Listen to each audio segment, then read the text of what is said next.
Lorsque vous éditez un rendez-vous, vous avez la possibilité d'accéder à l'état civil du patient que vous avez choisi ici, afin de compléter ces informations ou de les consulter. Vous pouvez aller ici dans la zone état civil et renseigner des informations supplémentaires. Si vous avez la date de naissance, des informations sur la situation familiale, c'est éventuellement des données qui peuvent être complétées par votre secrétaire si vous en avez une, ou par vous-même lors du premier rendez-vous.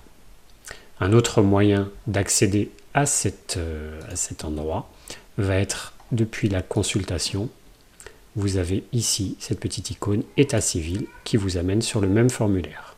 Vous pouvez donc renseigner la date de naissance, 1er janvier 1970, elle est mariée, 3 enfants, elle est secrétaire, ainsi de suite. Voilà.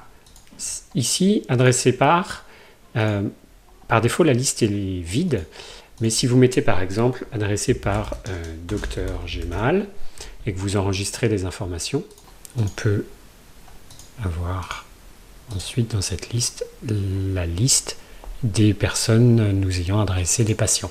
Petit à petit, au fur et à mesure qu'on en rajoute, ils vont apparaître. Le type de patient, on peut en créer différents. Selon votre pratique, vous pouvez définir des patients que vous voyez que dans votre cabinet, des patients que vous voyez à domicile, ou si vous avez 2 cabinets différents. Voilà. À vous de définir ces types-là. Ou ça peut être aussi selon les pathologies. Vous pouvez choisir, vous pouvez ici aller dans la zone gérer les types de patients. Ça vous amène dans les paramètres de l'application et vous verrez tout en bas, vous avez des types de patients. Et vous pouvez, par exemple, choisir des diabétiques,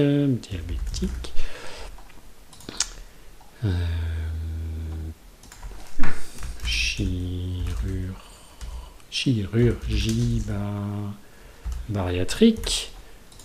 Voilà, à vous de choisir les types qui correspondent à votre pratique. Donc on va revenir à l'état civil de notre personne et on peut dire par exemple c'est une personne diabétique, donc je lui attribue ce type là. À vous de voir ce que vous désirez. Les coordonnées, je ne vais pas m'étaler et m'étendre beaucoup plus là-dessus.